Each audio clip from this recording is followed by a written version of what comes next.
This guy had one simple dream: to become a famous chef, open his own little restaurant, and live a peaceful life. He attended a high school with a specialized culinary arts department and worked hard every single day. But one night, while walking home exhausted and mentally practicing his knife skills, his dream was brutally shattered. In the blink of an eye, the legendary truck-kun struck, slamming into him at full speed and ending his culinary journey right then and there. But when he finally opened his eyes, expecting to see the afterlife or a hospital ceiling, he was greeted by the terrifying scenery of a completely unfamiliar world. He quickly realized he had experienced what everyone calls being isekai'd. However, instead of waking up in a cozy village with a harem and overpowered cheat skills, our boy woke up in the middle of a literal apocalypse. Fire raged everywhere, buildings crumbled to the ground, and to top it all off, a massive, terrifying red dragon was roasting everything in sight while knights desperately fought for their lives. As he sat there completely frozen in shock, a rugged, battle-hardened soldier grabbed him by the collar, yelling at him to snap out of it, or they were both going to die.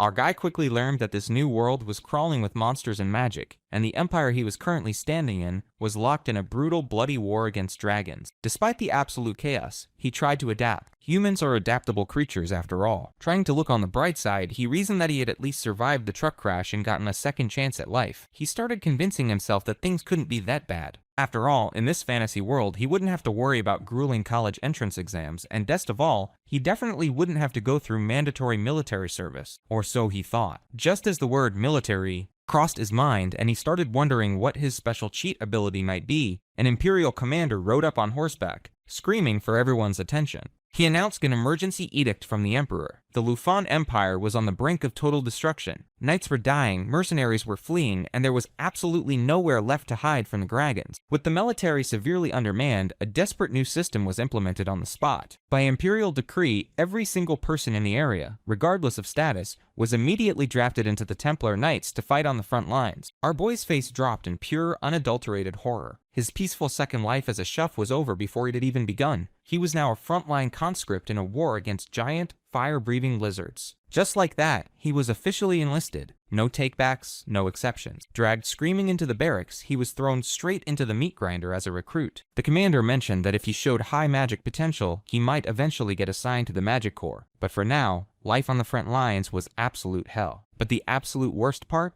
The military rations. One day, while forcing down a disgusting slop that tasted like boiled potatoes mixed with literal dirt, a light bulb went off in his head. All the other soldiers were complaining about the garbage food too. He realized that if he opened a food stall right here, it would be a massive hit. His culinary dream wasn't dead, it was just on hold until he could make an absolute killing feeding these starving troops. There was just one tiny microscopic detail he didn't account for. When he heard that mages were discharged after just 2 years, he figured his service would be short too. Nope. Our guy ended up stuck in the military for 15 agonizing years. He later admitted that if he had known he'd be dodging dragonfire for a decade and a half, he probably would have given up on the spot. Flash forward to the present day in Drake City. Our boy, who now goes by the name L, is literally shedding tears of joy outside a vacant storefront. After 15 years of hell, he has finally secured a lease to open his very own restaurant. The sweet landlady, a woman named Ray, checks in on him, and upon learning he is setting up shop, points him toward the local butcher for his meat supply. She mentions the shop is run by her husband, warning Elle that the man has a bit of a mistrip. Fiery personality. Elle brushes it off with a smile. Come on, he just survived 15 years in a magical world war. How scary could a neighborhood butcher possibly be? Very scary, it turns out.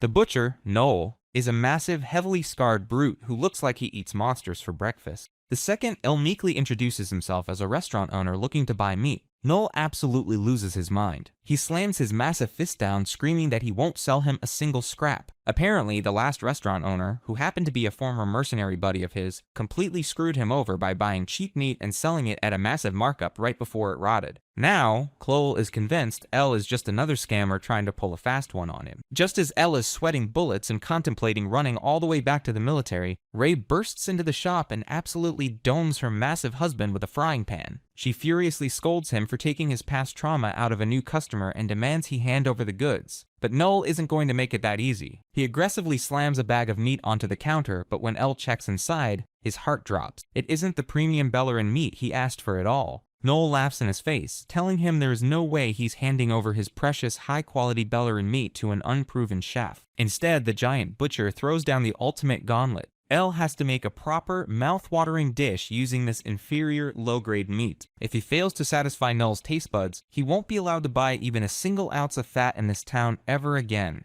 With the challenge officially thrown down, the massive butcher Null proudly declares that his palate is incredibly refined, so Elle had better not screw this up. But our boy calmly accepts the bag of low-grade meat, completely unfazed by the giant's yelling. As soon as Elle leaves, Ray apologizes for her husband's ridiculous behavior. Elle just smiles and, with absolute confidence, invites them both to his new restaurant that evening to be his first official customers. As he walks off, Ray tries to secretly slip him some of the high-quality Bellerin meat, feeling terrible that he has to work with scraps. But Elle politely refuses, insisting that what he has is more than enough to create something spectacular. Ray is left standing there completely dumbfounded. She knows exactly what is in that bag. It isn't just cheap meat, it's the belly fat of a wooba, one of the most looked down upon ingredients in the entire city. You see, in this fantasy world, the local wildlife is a bit different. What we call a pig is known as a wooba, while a cut of premium wolf meat, or Bellerin, is considered a luxury delicacy. Wooba belly is strictly peasant food. It's the cheapest, most budget-friendly cut available, and most people here don't appreciate its fatty charm. But our boy knows a secret they don't.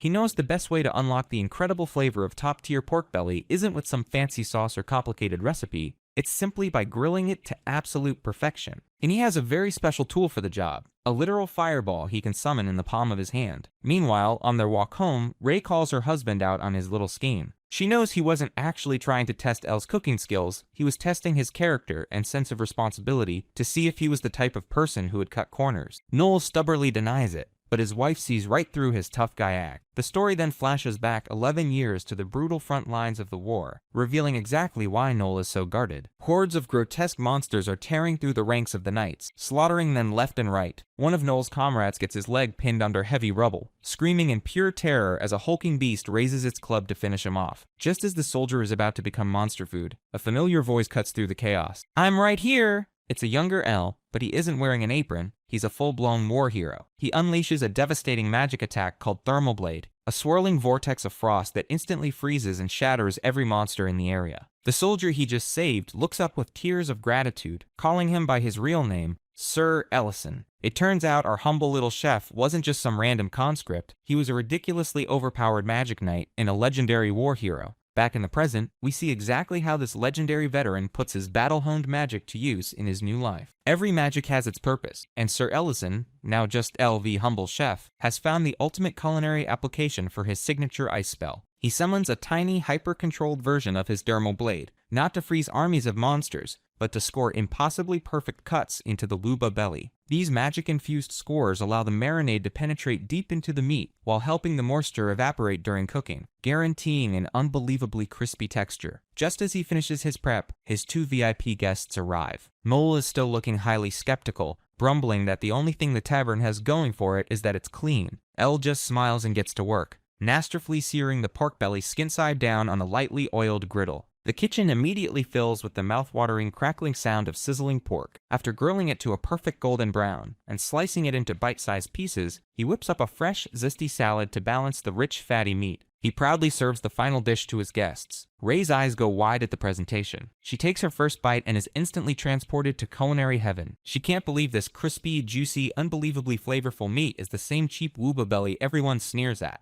The zesty salad cuts through the richness beautifully, creating a combination she never could have imagined. She is an instant convert. Elle smiles, happy to have won over at least one customer, and turns to the massive, silent butcher. "So, Mr. Noel, how was the food to your liking?" He looks down, only to find Knoll's plate is already spotlessly, bone-dry empty. The big guy literally inhaled the entire dish in the time it took his wife to take a single bite. When Al timidly asks if the food satisfied him, Knoll slams his massive fist on the table and roars, "It did not! Bring me more meat! I need more meat!" After his wife swiftly smacks some sense into him, Mull stands up, his face a mixture of shock and pure admiration. He declares that out of all the wooba dishes he has ever eaten in his entire life, this was, without a doubt, the absolute best. He officially announces that Elle has passed his test with flying colors. The contract is sealed. He promises to supply Elle with any cut of meat he wants, even the finest in the entire Lufan Empire. With the new business partner secured and his first customers happily demanding seconds, Elle chalks up his first day as a massive success. Later that night,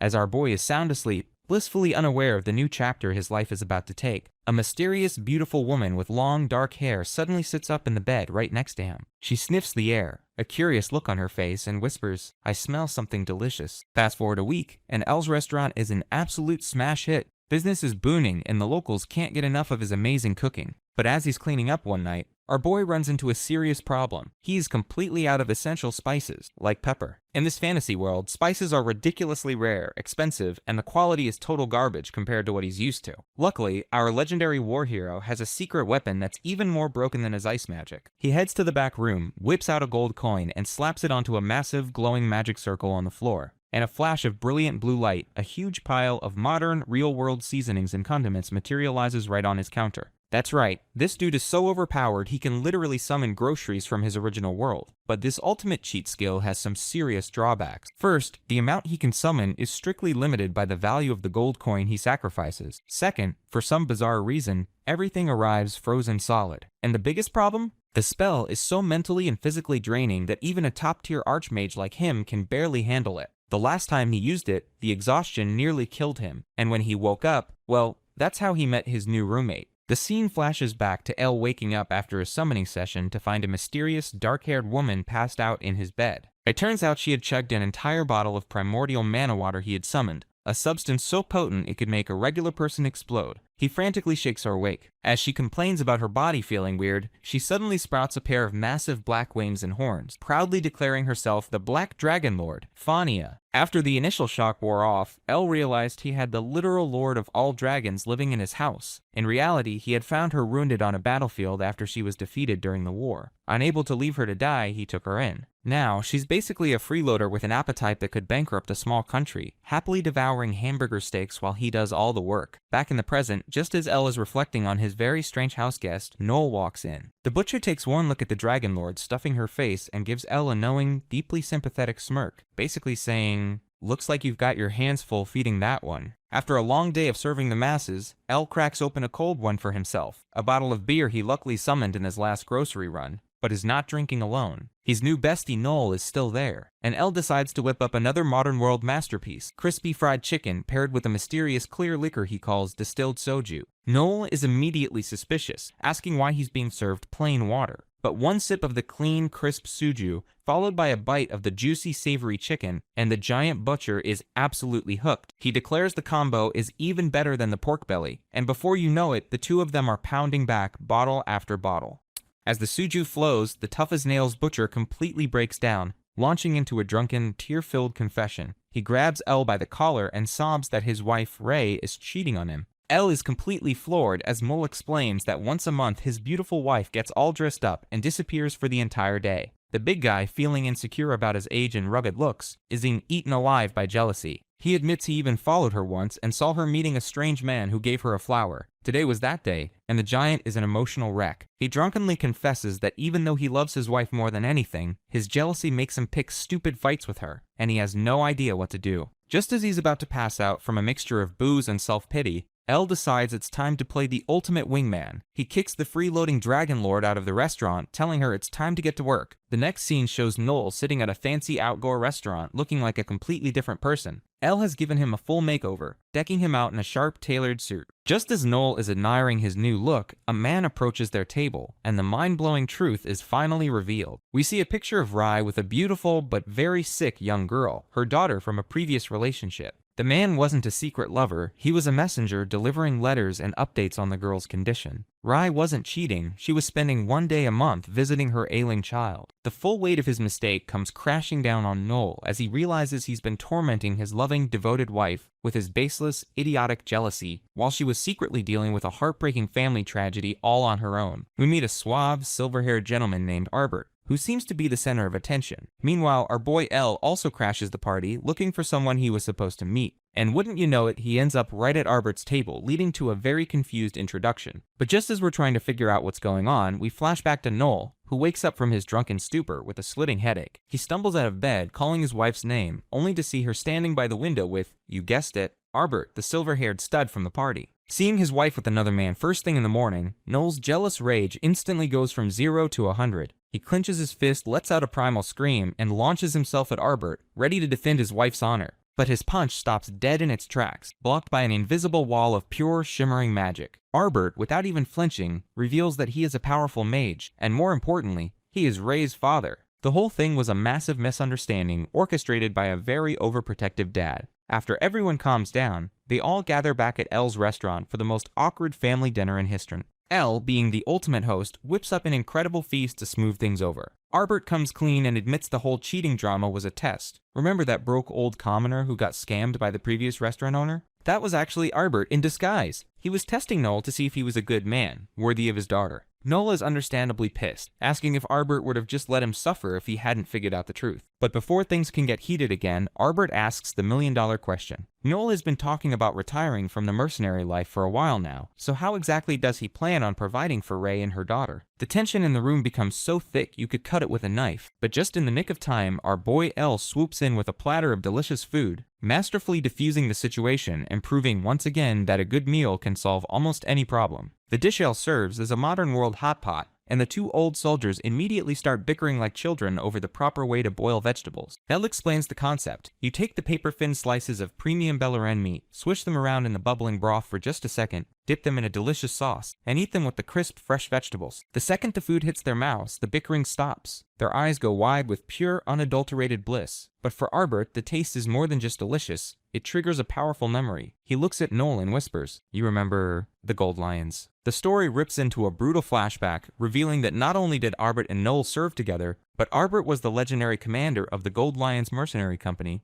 and Noel was his loyal subordinate. We see them on a bloody battlefield, surrounded, starving, and on the brink of death. In a moment of sheer desperation, the starving soldiers were forced to boil their own leather armor, just to have something to put in their stomachs. This simple warm dish of boiled meat and vegetables takes Arbert right back to that dark time, reminding him of the hardships they endured together, and the bond they forged in the fires of war. Overwhelmed with emotion, the proud, stubborn old commander stands up, bows deeply to his son-in-law, and gives him a genuine, heartfelt apology for all the unnecessary trouble he caused. This one incredible meal didn't just fill their stomachs, it healed a deep, long-standing wound between two old comrades. But our boy can't catch a break. The next morning, he gets a massive earful from Fania, the Dragon Lord, who is furious that he hasn't made the poutine he promised her. She screams that a promise to a dragon is absolute, but before he can deal with his freeloading poutine-obsessed roommate, Arbert burst into the restaurant with urgent news. It turns out Elle's legendary cooking skills have reached the ears of the most powerful man in the land. He tells Elle he needs to pack his bags immediately, because he has been personally summoned by the king to come to the capital. With the king's summons hanging over his head, Elle decides to throw a massive celebratory feast for his old comrades, the Gold Lions. There's just one problem. These things are almost impossible to catch. After getting laughed out of the butcher shop by Noel, Elle heads to the Lemon Forest to hunt one himself, but the legendary Archmage, the war hero who could freeze entire armies, gets completely and utterly humiliated by a chicken. The bird is so fast that our boy is left panting on the forest floor, comically contemplating if he should just burn the whole forest to the ground. Finally, he taps out and calls in the big guns. His roommate Fania, the Dragon Lord, steps up.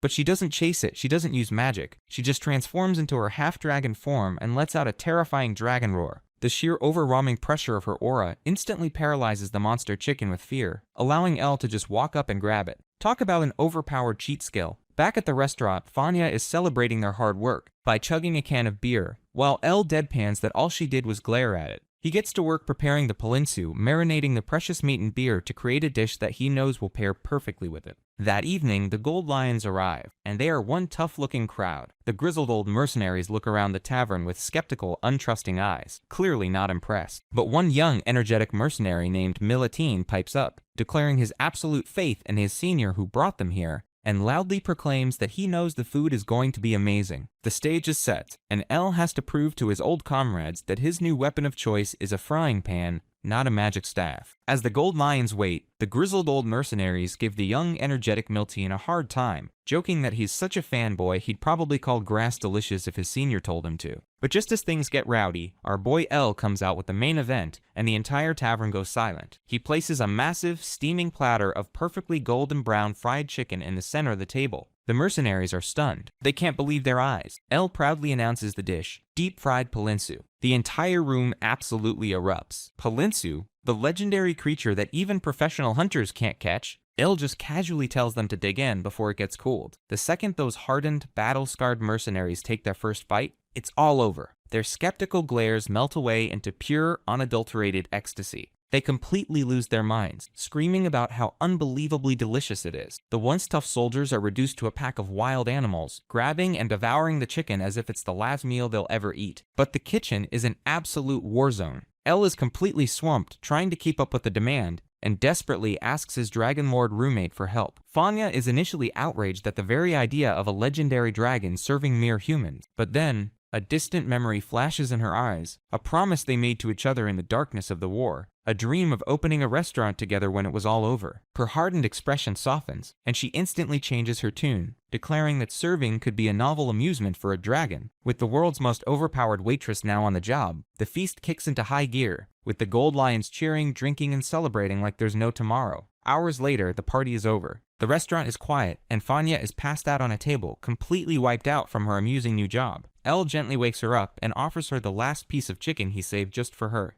As they eat together, he playfully teases her for finally growing up a bit and helping out. She looks at him with a soft, meaningful gaze and says, "It's a restaurant," reminding him that this wasn't just a job for her, it was the fulfillment of their shared dream. As they share this quiet, heartwarming moment, our boy, ever the pragmatist, decides to bring up the low bet they made earlier. Since he technically had to call her in for backup, does that mean she's off the hook for a month of dishwashing duty? But before she can answer, the cozy atmosphere is completely shattered. Fanya suddenly latches onto him, shaking with fear. A dark, imposing figure is standing in the doorway, and the sheer pressure radiating from him is off the charts. This isn't just some random customer, it's the Black Dragon Elder, Medidana, and he looks seriously pissed off. He sneers at El, saying he's doing quite well for himself running a small tavern with a dragon. He turns to Fanya, who he calls by her real name, Rurin, and asks if she's had any discomfort. But El, being the absolute Chad that he is, steps right in front of her, shielding her from the intimidating old dragon. The tension explodes as Fanya accuses the elder of abandoning her. But Medidana just coldly replies that he wasn't abandoning her, he was just late.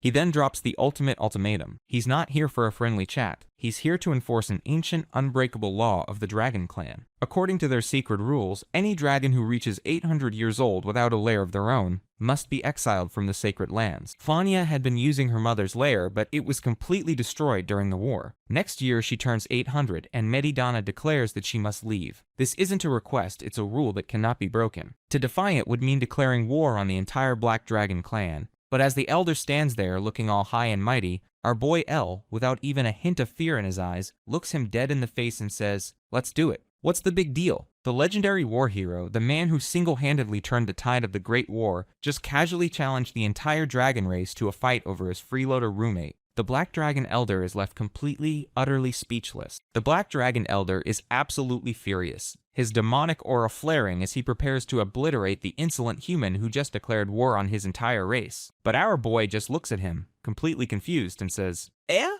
War? I was talking about making a dragon lair." Turns out, the whole epic showdown was just one massive, hilarious misunderstanding. El wasn't challenging him to a fight, he was accepting a challenge to build a brand new dragon lair from scratch in just 1 year. The fuming elder, completely thrown off, just stammers that such a feat is possible, and teleports away, promising to return in a year to check on his progress. And so, our boy's next epic quest begins, Operation Build a Lair. But there's a huge problem. Dragon lairs are ridiculously extravagant, filled with mountains of treasure, and cost an absolute fortune to construct. Worse, his restaurant is so popular that he's completely swamped with customers day and night, leaving him zero time to actually work on the project. He needs a way to make a ton of money while simultaneously driving away most of his customers. Luckily, he has the perfect, diabolically brilliant plan. He tracks down his butcher buddy Mole and takes him to a forest that is literally overflowing with super rare, impossible to catch Palenku chickens. Il offers Noel an insane business proposal. He will supply an endless amount of Palenku meat,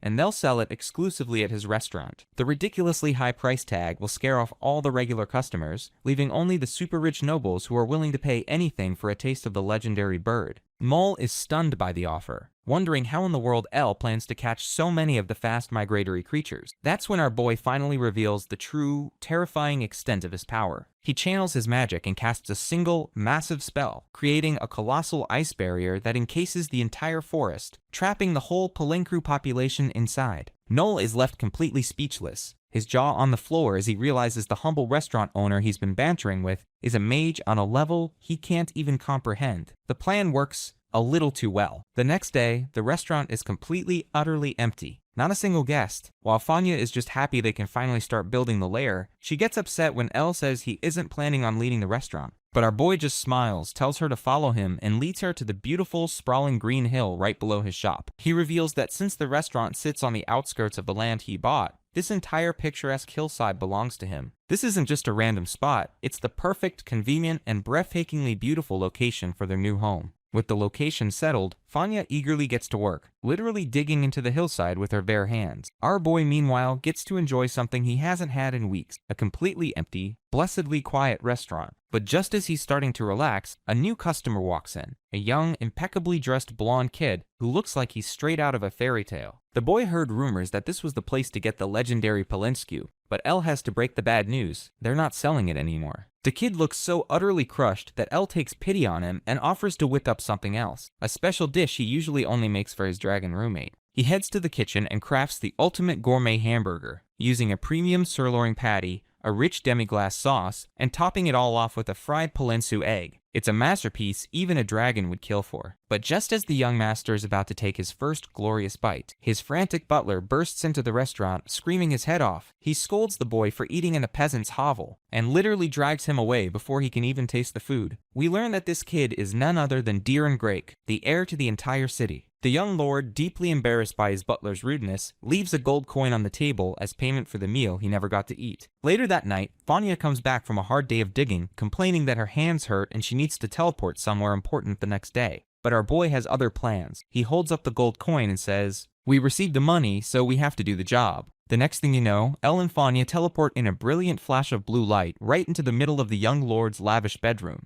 Diren is completely stunned as Elle, acting like the world's most overpowered food delivery driver, hands him the perfectly reheated hamburger, telling him he forgot his order earlier. Diren finally takes a bite, and his eyes go wide with pure, unadulterated bliss. The boy is just about to take a bite of his hamburger when someone knocks on his door. The person outside calls in young master, and asks if everything is alright because they heard noises. The boy freezes in panic. Both look just as worried. The guy asks what they should do now. The girl tells the boy to tell the person outside that it was nothing. She reminds him that he is the lord's heir and a baron, so he should be confident because the servants cannot refuse his orders. The boy nervously replies that the servants have never listened to him before and always just ignore him. Right then, the servant outside rattles the doorknob and announces that he is going to open the door and come in. The girl gets frustrated by the situation. She aggressively yells at the door, telling the servant to leave because she never ordered him to come in. The boy is completely shocked because she perfectly mimicked his exact voice. Even so, he still doubts the servant will listen to the order and nervously takes a bite of his burger. After a brief silence, the servant actually complies. He says he understands, asks the boy to call if something happens, and walks away. The boy just sits there, stunned that the trick actually worked. Still completely shocked that the trick worked, the boy just stares blankly. The girl crosses her arms and scoffs at the situation. The guy steps up with a smile, pointing out that the boy just needs to establish his own superiority. Taking these words straight to heart, the boy suddenly drops to his knees. Bowing deeply, he loudly begs the guy to become his teacher, leaving him completely caught off guard. The boy then starts explaining his past. He reveals that his mother died giving birth to him, so he spent most of his childhood with his father's new wife. His stepmother was very strict with him. She constantly corrected his behavior, reminding him, Diren, to act properly since he was the lord's son. Despite her harshness, Diren still loved her because they had their good moments too. But everything changed when his father got sick and became bedridden. His stepmother completely cut him off. She stopped looking at him and refused to even speak to him during family dinners or celebrations. Looking back, Diren sadly admits that all he ever wanted was to become a good ward just like his father. Diren goes on to explain that under his stepmother's orders, the servants started controlling his movements. With everyone ignoring him, he had no one to talk to and felt he would be treated terribly even if he inherited the title. But then his attitude completely flips. With sparkling eyes, he declares that today's events changed his mind and eagerly begs the guy to teach him how to be a good lord. The guy is totally dumbfounded by this weird jump in logic, thinking to himself that he is literally just a restaurant owner. Diren insists, pointing out that normally a servant would just barge in even if he told them to leave. Hearing this, the guy realizes Diren lacks confidence and has just been suppressing his naturally energetic personality. Giving in a little, the guy sighs and tells Diren to start by looking people in the eyes when talking to them. He explains that the Lord's position is all about taking responsibility for every word you say. He advises the boy to listen to others and think carefully before making a decision he truly believes in. If things go his way, great, but if not, he has to accept the outcome and take responsibility. The guy states that, in his opinion, this is what makes a good lord. Deering quietly repeats the word responsibility, soaking in the advice. Wrapping things up, the guy just tells the boy to eat his food before it gets cold, as a glowing blue magic portal surrounds him and the girl to teleport them away. Before the portal completely closes, the guy tells Deering to come visit the restaurant sometime. Left alone in his room, Deering feels like he is just dreaming. He picks up his hamburger, thinking about the guy's words about being a good lord, and takes a bite. His face instantly lights up at how delicious it is. Suddenly, a thought hits him. He completely misinterprets the advice, and concludes that being a good lord actually means making sure everyone can enjoy food this good. Fired up, he excitedly thanks his master, genuinely believing he figured out the hidden meaning. Meanwhile, the guy and girl step out of the portal onto a grassy hill overlooking a town. The girl hopes Deering won't take the advice too seriously, and asks the guy why he put so much effort into helping the kid. The guy casually tosses a gold coin in his hand, saying he is just giving service equal to what he was paid. He reveals the coin is worth 100,000 runes. The girl is completely baffled since a regular hamburger only costs 200 runes. The guy explains that because Deering paid so much, he provided extra life advice so they wouldn't be a rip-off restaurant. Noting that the boy is a massive spender, he hopes Deering becomes a regular customer later on. The girl just pouts, complaining that she hates the idea because it means fewer hamburgers for her to eat. Somewhere in a forest on the outskirts of Great City, there is a strangely popular clinic. Inside, the doctor is examining a woman's hand that has a severe burn from a cooking accident. Using glowing green magic, the doctor heals the wound, mentioning that it would have scarred if left untreated. While the doctor is highly skilled in healing magic, that isn't the real reason the clinic is packed with strange men waiting outside. The main draw is that the clinic is run by an elf named Elena. After Elena perfectly heals the burn, the amazed patient thanks her but notices that the elf looks a bit down. When asked what is wrong, Elena quietly admits she is thinking about going back to her hometown. The patient is completely shocked and asks why. Elena explains that she originally left her home against everyone's wishes because she genuinely loved healing and helping people. However, she confesses that the reality of her current life turned out to be completely different from what she had imagined. Elena explains that the men outside don't actually care about getting medical treatment. They just want to look at an elf. She even had a furious woman barge in recently, falsely accusing Elena of seducing her husband. While she knows not all humans are like that, and she still genuinely enjoys healing people, she admits it is just getting too difficult to keep putting up with everything. Hearing this, the patient, Mrs. Ryan, asks if Elena dislikes her too. Flustered, Elena quickly denies it, saying she likes Mrs. Ryan because she's always treated her well. Mrs. Ryan then asks if Elena would stay if there were more things she liked about the town. She uses her own husband as an example, mentioning that while she hates his snoring and how naive he is, she loves that he is dependable, hardworking, and only looks out for her. Mrs. Ryan confirms that Elena still feels good about treating people. When Elena nods yes, Mrs. Ryan stands up and suggests she try eating at a restaurant on the side of the hill tonight. She explains that reasons to like a place can build up one by one, and she believes Elle's restaurant can become one of those reasons for Elena to stay.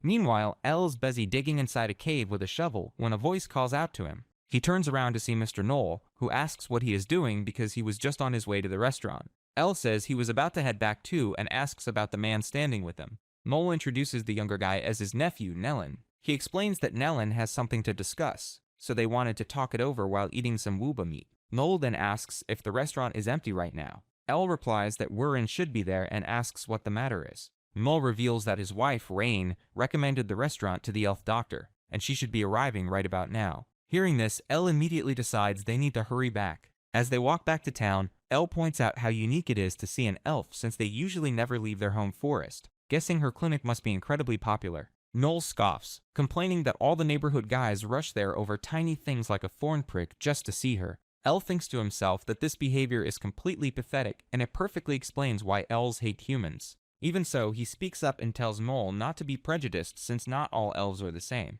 As Elle finally reaches the restaurant and grabs the door handle, he admits that while elves are known for being a very proud race, he opens the door and is greeted by a completely unexpected sight. Inside, the supposedly proud elf, Elena, is trembling on the floor in pure terror. Rurin is standing over her, giving off a dark, intimidating aura. Elena frantically begs for forgiveness, calling Rurin a great being. Smug, Rurin tells the elf that she will forgive her rudeness only if she spends the rest of her life as her subordinate. Elena stands in the doorway, totally appalled by the situation. He readies a flaming fist as Rurin casually looks over and brags that she just got herself an elf subordinate to use. Furious, Elle yells at her asking what the hell she is doing to their customer. Outside the restaurant, Mole and his nephew decide to just wait out there as they hear a loud smack, followed by Rurin screaming in pain. After apologizing for all the commotion outside, the restaurant owner warmly invites his guests inside. As they step in, they find a young girl crying in pain while holding a massive bump on top of her head. Sitting right across from her, a blonde elf customer sits frozen in utter terror. From the girl's overwhelming presence, the elf immediately realizes that she is sitting in front of a real, live dragon.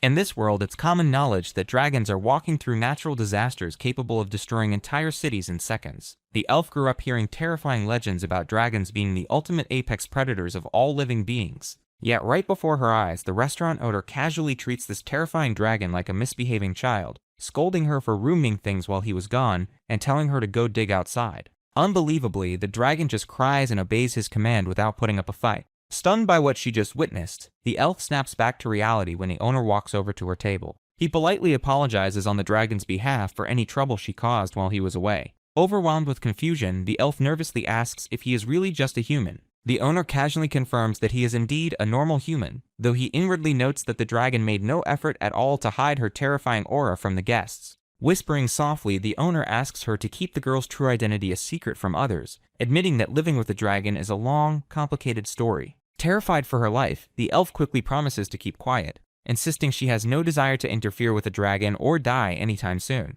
Sweating nervously, the owner reassures her that she won't be killed, though he internally regrets the terrible first impression Rurin gave off. He then changes the subject and asks if she's Elena, the elf doctor recommended by Mrs. Ryan. She confirms her identity, causing the owner to panic internally as he remembers how crucial her good review is, fearing they completely blew their chance. Elena then explains why she came, mentioning she heard rumors that this restaurant could serve delicious meals even if they were made entirely out of vegetables. Relieved, the owner asks about her diet requirements. Elena explains that it isn't an ethical choice, but rather a physical issue, as her body simply cannot digest meat. With that cleared up, the owner reassures her that he can easily handle it, promising to head into the kitchen and prepare a great meatless dish for her. Deciding that tomato pasta is the perfect dish for her, the owner gets straight to cooking. He heats up olive oil in a pan, sautéing chopped onions, garlic, and mushrooms until they release a savory aroma. He then strains fresh-cut tomatoes into the pan, seasoning the sauce with salt, sugar, and spices while keeping the heat low so it doesn't burn.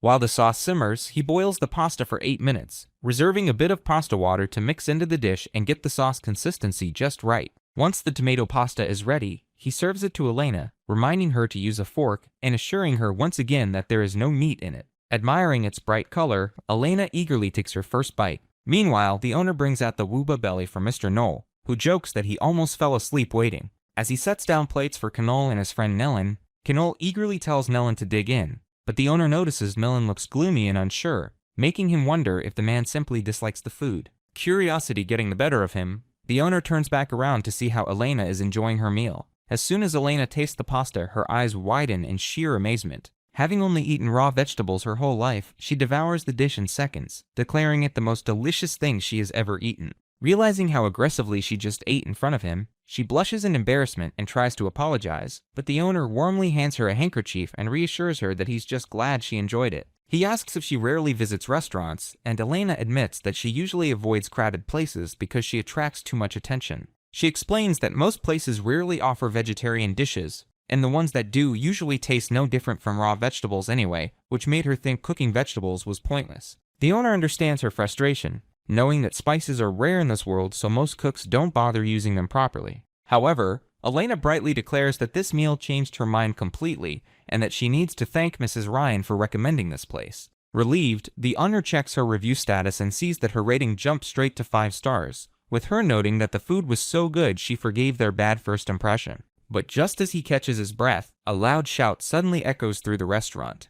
Noel angrily confronts Nellen, demanding to know what he just said. Trembling with emotion, Nellen confesses that he recently found out his mother isn't actually his biological mother. Meanwhile, back at the mines where Nellen works, an older woman carrying a basket of fruit arrives looking for him. She asks one of the guards if he's seen Nellen, but the guard explains that the night shift team already went deep into the shaft. Worrying that Nellen went to work on an empty stomach, she asks for permission to quickly drop off his meal. The guard lets her pass, and she heads into the dark mine to find her son. Back at the restaurant, Mel asks Nellen where on earth he heard such a crazy rumor. Slamming his fist on the table, Nellen yells that where he heard it doesn't matter. crying out that he feels completely betrayed after being lied to for 20 years and can't even focus on his work anymore. Overhearing the commotion from across the room, the owner and Elena realize they shouldn't be eavesdropping, but can't help listening in. Noel scolds Nellen, reminding him of everything his mother, Mrs. May, went through to raise him alone after his father died as a mercenary. Noel points out how hard she worked day and night just to feed him,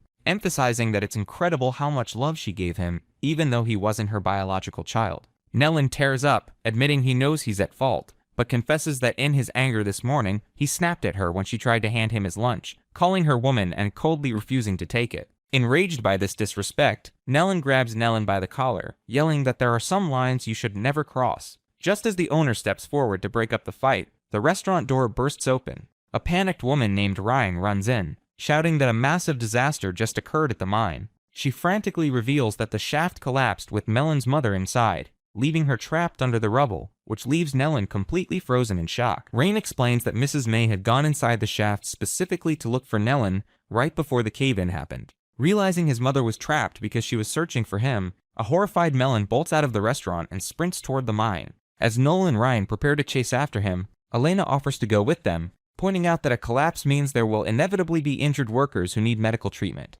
The restaurant owner decides to join them as well, and after a moment of hesitation, Ryan agrees to guide them both to the site. When they arrive at the mine, they find a chaotic scene as several miners physically restrain an enraged Melon, who is screaming and desperately trying to break past them. The miners warn him that going in now is suicide because the structure is completely unstable and could collapse again at any second. The owner steps forward to calm Melon down, reassuring him that they will head inside to save his mother. When the mine workers try to block the owner from entering the dangerous zone, he explains that Elena is a doctor trained in healing magic, insisting that there are likely trapped workers inside who urgently need medical attention. The desperate miner begs them to hurry, knowing that every second counts. As the owner and Elena step inside the dark cave, Elena thanks him for his help, but worries that he's putting himself in extreme danger for her sake. As they reach the mine's first floor, heavy rocks suddenly crumble from the ceiling, but the owner instantly casts a magical shield that blocks all the debris effortlessly. Astonished, Elena asks if he's a mage, and the owner explains that he used to be quite successful before retiring to run his restaurant.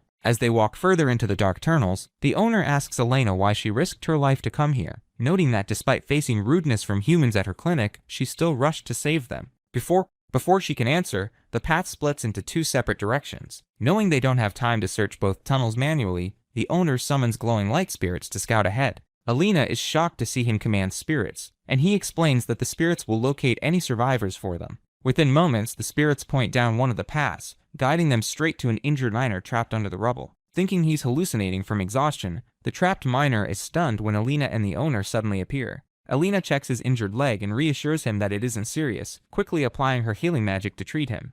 As the light spirits locate more survivors deeper in the cave, Elena treats their wounds while the owner uses levitation magic to safely flirt the injured workers out of the collapsing mine to the rescue team waiting outside. After sending out what seems to be the last miner, the exhausted owner asks Elena if she can keep pushing forward. Determined to find Melon's mother, they press deeper into the tunnel until they finally spot her, lying unconscious on the ground, still clutching her food basket. Elena rushes over to examine her and grows anxious upon realizing how severe her injuries are. Admitting that she can't guarantee her survival, Elena gathers every last bit of her remaining magic and casts her strongest recovery spell to save Mrs. May's life. Outside at the temporary evacuation shelter, all the rescued miners are safely brought out to safety. Rain cries anxiously, but Noel reassures her that Elena's spell was successful, and Mrs. May just needs time to wake up. Standing beside her bed, Melon looks down at his bandaged mother with deep remorse. The owner and an exhausted Elena reassure Nellen that his mother is officially past critical condition.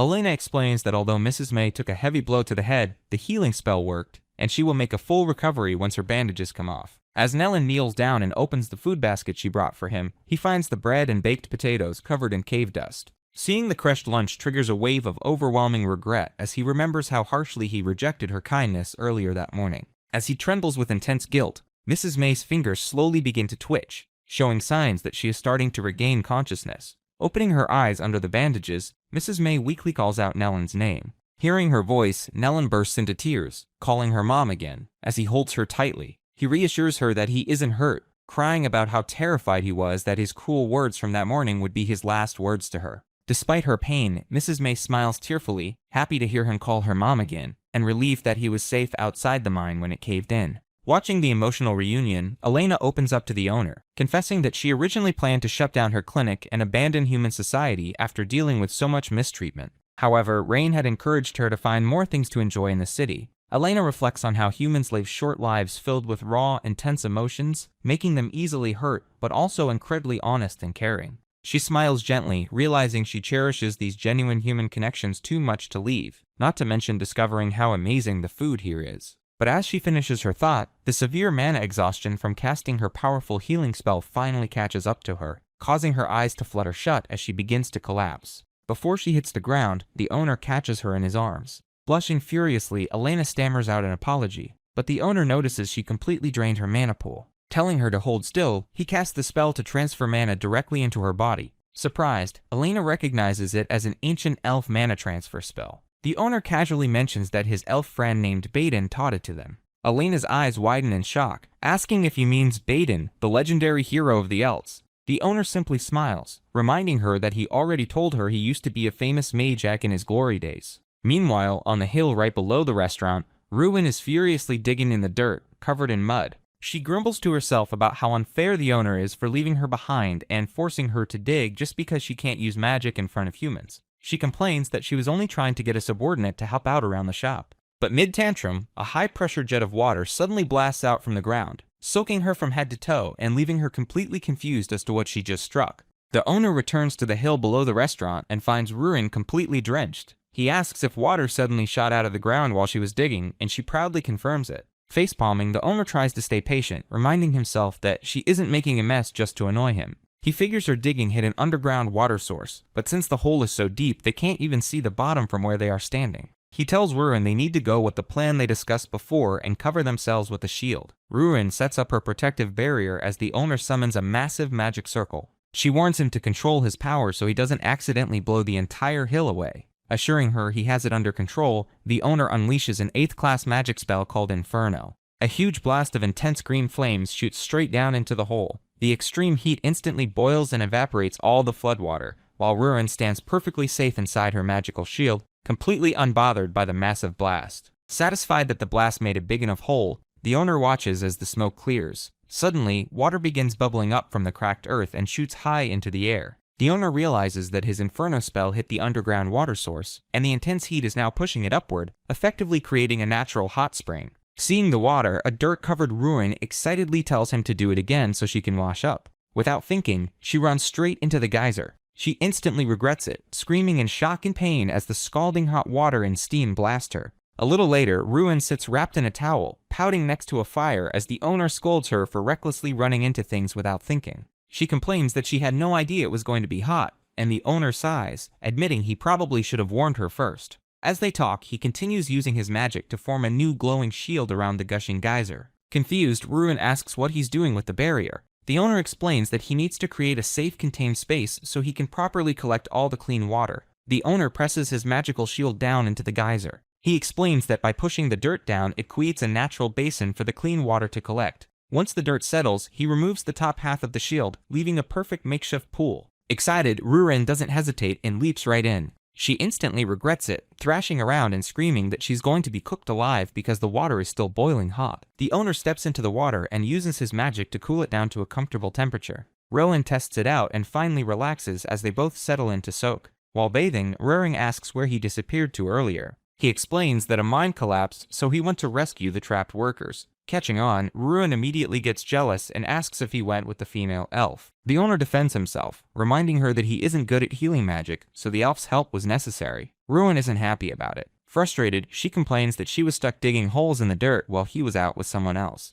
She loudly declares that she hates elves and all other races, adding that she despises everyone in the world except for him. Hearing her honest words, the owner just looks at her silently before calmly reaching for the tea kettle warming by the fire. Pouring hot water from the kettle, the owner opens a container of cocoa powder and mixes up a warm cup. He hands the mug to Rurin, who cautiously takes a sip. Her eyes widen in surprise as she realizes how sweet and delicious it is. The owner explains that cocoa comes from a fruit called cacao, and it takes a lot of hard work from many different people to grow, ferment, dry, and roast it into the powder she is drinking. He uses this to make a point about relying on others. He admits that even though he has the magical power to blow up a mine, he couldn't save a single injured person without the elf's healing magic. He points out that he needs Mr. Knoll to get simple restaurant ingredients, and they will eventually need dwarves to actually build her lair. He tells Rurin that even though races and personalities are different, they shouldn't push everyone away, reminding her that even a dragon can't take on the world alone. Rurin quietly looks down at her mug and absorbs his words. After a moment, she understands his point, but she stubbornly declares that she will still treat him differently from everyone else because he is special to her. Flustered by her bluntness, the owner awkwardly suggests they just take things slow. In a chaotic battlefield, right on the edge of a steep cliff, a battle-scarred veteran mercenary shouts orders to his men, commanding them to hold their position and warning everyone to stay away from the dangerous drop. Spotting a younger fighter struggling near the edge, he yells at the young man, Militine, to back up immediately. Just as Militine tries to retreat, an enemy bandit lunges at the veteran, worrying that the old man is done for. The seasoned fighter easily blocks the wild strike and instantly counters, landing a fatal slash across the bandit's chest. But as the bandit coughs up blood, he refuses to die alone. With his last bit of strength, he grabs the veteran by the collar with a vicious grin and throws his weight backward. Before anyone can react, the bandit drags the veteran right off the ledge with him. Miltine watches in pure horror, screaming for his senior as the older man plummets down the massive cliff into the abyss below. Sometime later, the owner is busy hammering a "We're closed for today" sign onto the restaurant's front door.